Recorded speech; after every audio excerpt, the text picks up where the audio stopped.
Now when Festus had come to the province, after 3 days he went up from Caesarea to Jerusalem. Then the high priest and the chief man of the Jews informed him against Paul. And they petitioned him, asking a favor against him, that he would summon him to Jerusalem, while they lay in ambush along the road to kill him. But Festus answered that Paul should be kept at Caesarea, and that he himself was going there shortly. Therefore, let those who have authority among you go down with me and accuse this man, to see if there is any fault in him. And when he had remained among them more than 10 days, he went down to Caesarea. And the next day, sitting on the judgment seat, he commanded Paul to be brought. When he had come, the Jews who had come down from Jerusalem stood about, and laid many serious complaints against Paul, which they could not prove, while he answered for himself, Neither against the law of the Jews, nor against the temple, nor against Caesar have I offended in anything at all.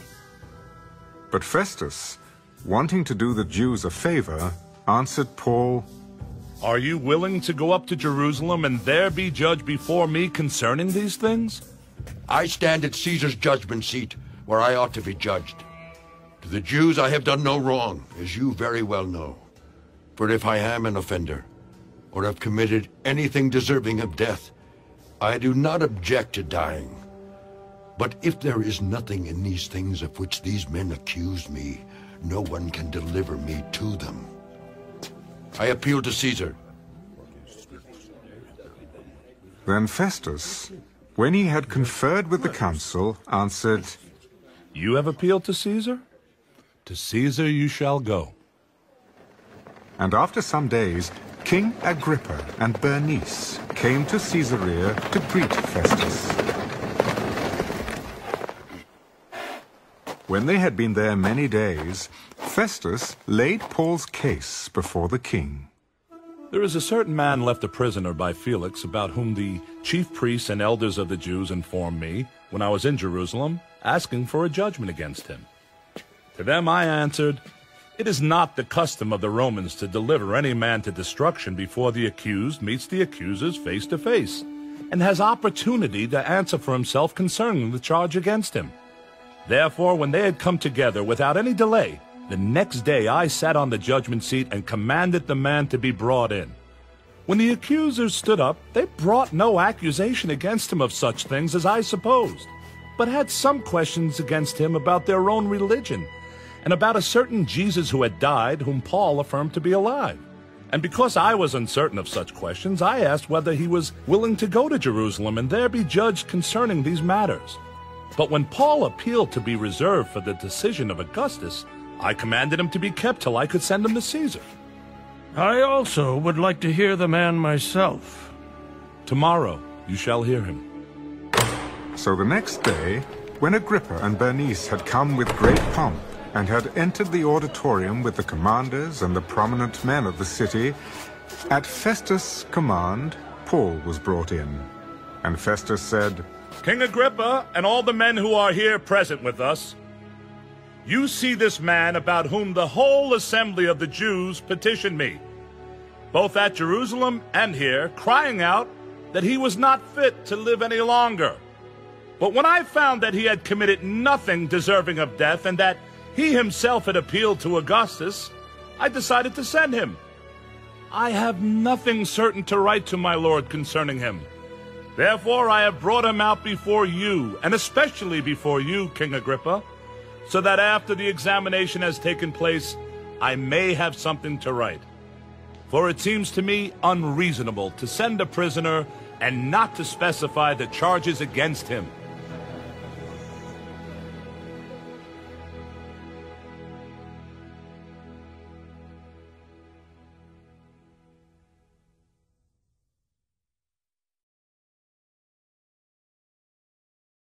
The first book of Moses, called Genesis. Chapter 46. So Israel took his journey with all that he had, and came to Beersheba, and offered sacrifices to the God of his father Isaac. Then God spoke to Israel in the visions of the night, and said, "Jacob, Jacob." And he said, "Here I am." So he said, "I am God, the God of your father. Do not fear to go down to Egypt, for I will make of you a great nation there. I will go down with you to Egypt, and I will also surely bring you up again. And Joseph will put his hand on your eyes." Then Jacob arose from Beersheba, and the sons of Israel carried their father Jacob, their little ones and their wives in the carts which Pharaoh had sent to carry him.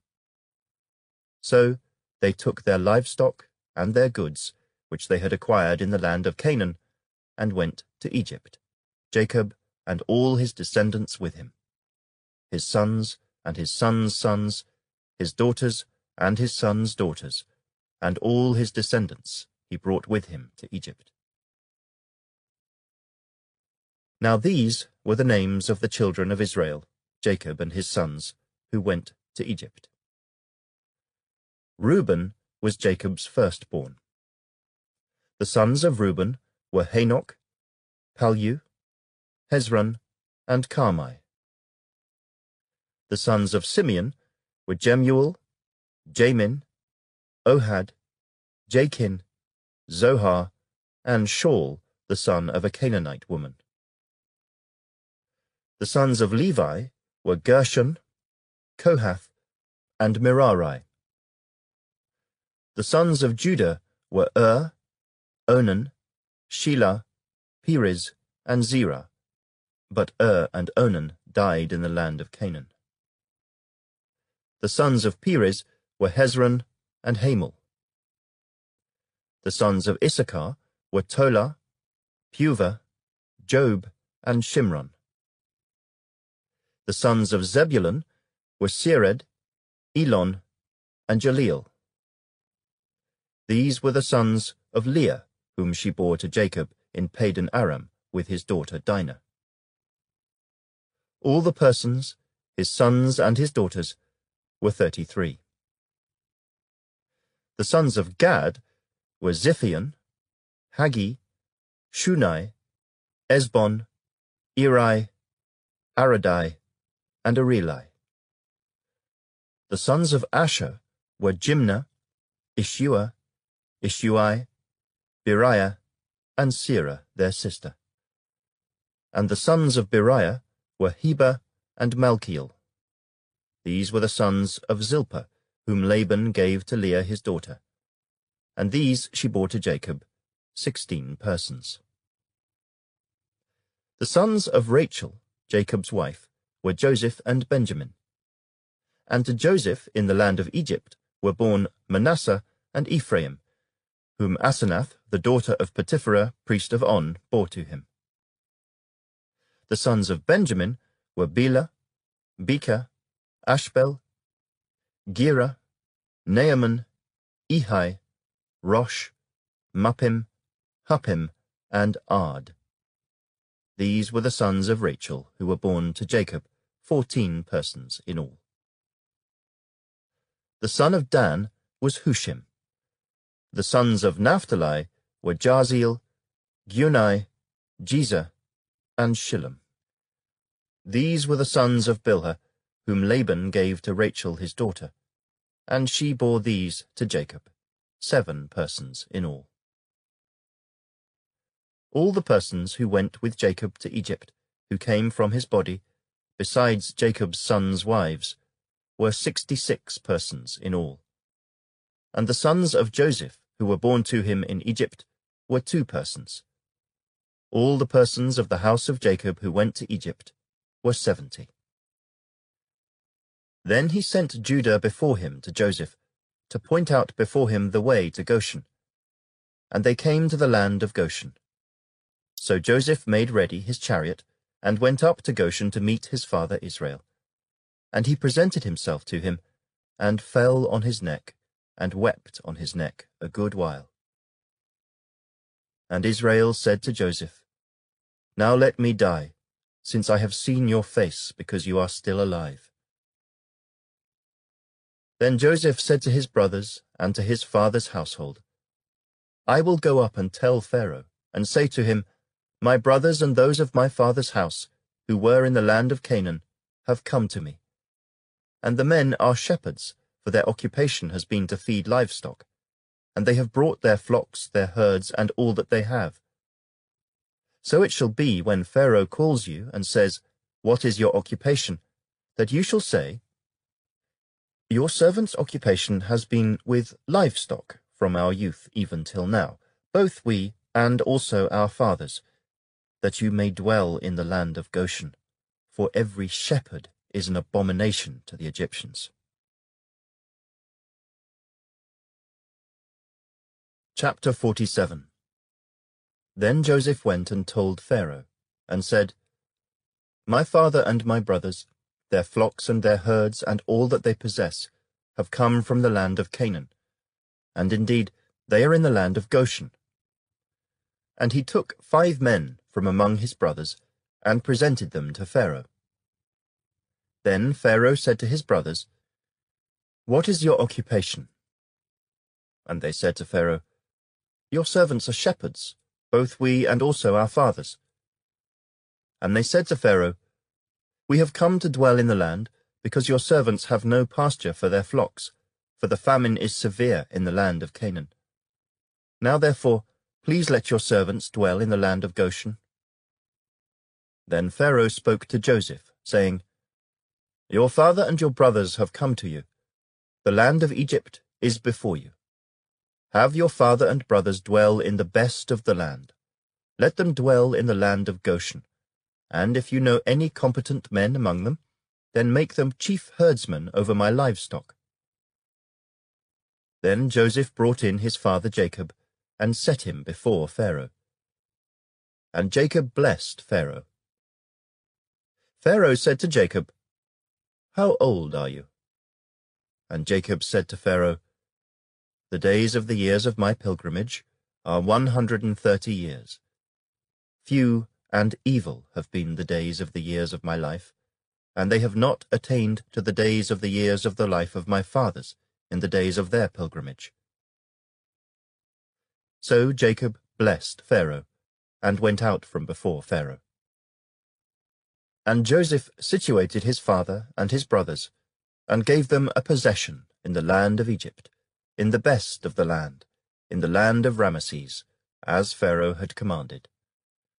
Then Joseph provided his father, his brothers, and all his father's household with bread, according to the number in their families. Now there was no bread in all the land, for the famine was very severe, so that the land of Egypt and the land of Canaan languished because of the famine. And Joseph gathered up all the money that was found in the land of Egypt and in the land of Canaan for the grain which they bought. And Joseph brought the money into Pharaoh's house. So when the money failed in the land of Egypt and in the land of Canaan, all the Egyptians came to Joseph and said, Give us bread, for why should we die in your presence? For the money has failed. Then Joseph said, Give your livestock, and I will give you bread for your livestock, if the money is gone. So they brought their livestock to Joseph, and Joseph gave them bread in exchange for the horses, the flocks, the cattle of the herds, and for the donkeys. Thus he fed them with bread in exchange for all their livestock that year. When that year had ended, they came to him the next year, and said to him, We will not hide from my lord that our money is gone. My lord also has our herds of livestock. There is nothing left in the sight of my lord but our bodies and our lands. Why should we die before your eyes, both we and our land?